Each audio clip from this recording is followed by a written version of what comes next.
The gal don't know anything. Okay, today I'm gonna be making like a chicken stir fry. This gal.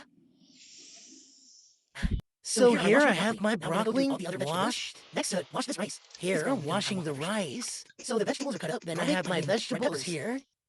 And then this bowl is all the chicken ingredients to get soy sauce. But the list, like right here.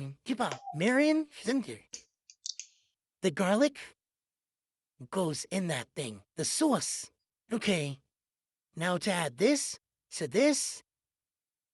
Yeah, and mix all of that. So then all of that gets mixed together. Add in all the broccoli.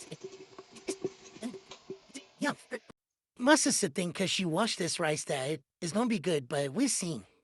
So I just added the sauce and I'm just gonna let it boil over that bad boy.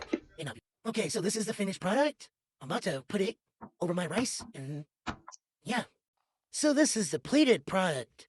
It was very good. Everybody said it was good for this very simple, basic recipe. Thanks for watching. Bye.